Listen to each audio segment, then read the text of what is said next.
Kag sermon uno sa mga balita, subong adlaw.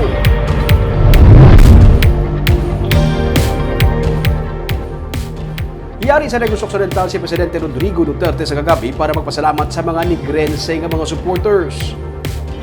Sa video nga kuha ni Mel Sinedor, makita ang pag-abot sa presidente sa Villa Olivia sa Barangay Bubog sa Talisay City sang kagabi. Sunod sa anay konsehal sa Bacolod City nga si Bobby Rojas nga yara sa pagtililipon. Nagpasalamat siya sa mga nagsuporta sa iya humalin sa nagsugod siya sa pagpangalagad bilang presidente. Tubtub subunga nagahilapit na ang pagtapos ng iyang termino sa Hunyo 30. Sanday Olivia Yanson kag ang iya kabataan nga sanday Leo Ray Yanson kag Jeanette Yanson Dumangkas ang nag-host ng private party bilang pagpasalamat sa presidente sa iyang serbisyo sa pungsod. May gamay nga programa kung saan naghatag sa mensahe ang presidente sa may kapin 500 ka mga supporters kag may private dinner kaupo ng iyang mga abyan. Sunod pa kay Rojas, ginhambal pa sa presidente nga bisan wala na siya sa pwesto, bukas ang iya linya para magbulig sa ila kung masarangan niya pa.